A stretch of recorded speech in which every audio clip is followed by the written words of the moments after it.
Isan'ireo nandray anjara tao anatin'ny hetsika la grande braderie de Madagascar moa ny fitsibotika izay efa fantatry ny maro amin'ireo vokatra atolony toy ny gaine thérapie fa eo ihany koa ankoatran'izay ny akora vaovao omeny ny mpanjifa araka ity fanadihadiana irahana amin'ny rotsirakotiny irainy sy mamy rasoana ity.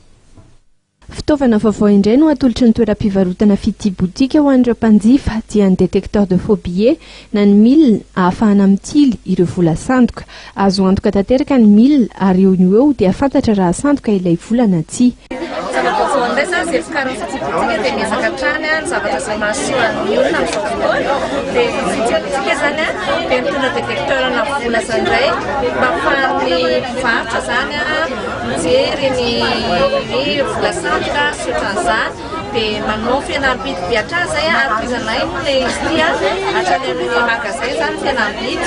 izy ity zany dia eo amidinay 350 000 francs fotsiny. Avy hatrany dia fantatra moa ireo vola sandoka satria tsy misy ilay karazana loko manjelatra sy mipetipetina toy ny hita eto amin'ity sary ity izy ireny. Ankoatr'ireo dia manana fitaovana ihany koa eo amin'ny resaka fahasalamana ny fitsibotika izay afaka manampy ny olona amin'ny fikojakojana ny fahasalamana, isan'izany ohatra ireto atolotra ireto.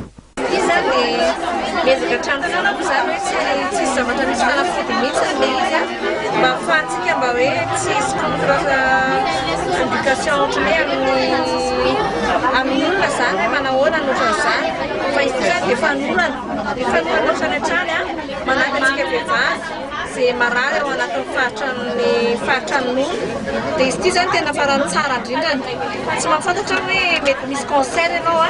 na ohatran'izany fa raha ohatra ka manaitena zany mifaritra ao anatin'ny nononao misy firy any anatin'ny nono ohatran'izany dia ity zany fanorana momba ny nono izy ity zany dia manana ny izy ity povalianina ity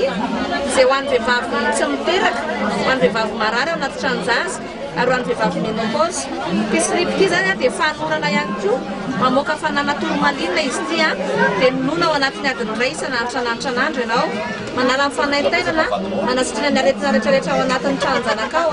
na fibrome na kyste na zavatra rehetra izay fanaitainana hafahafa zany ary mamony ihany koa ny microbe rehetrarehetra ao anatin'ny faritry ny tranonjasy. Betsaka no efa afa-po amin'ny karazana fitaovana manampy amin'ny fahasalamana izay atolotry ny fitsibotika ary tsy mitsahatra ny manolotra izay fahampo izay ho an'ireo mpanjifa ireo tompony andraikitra ao amin'ny fitsibotika.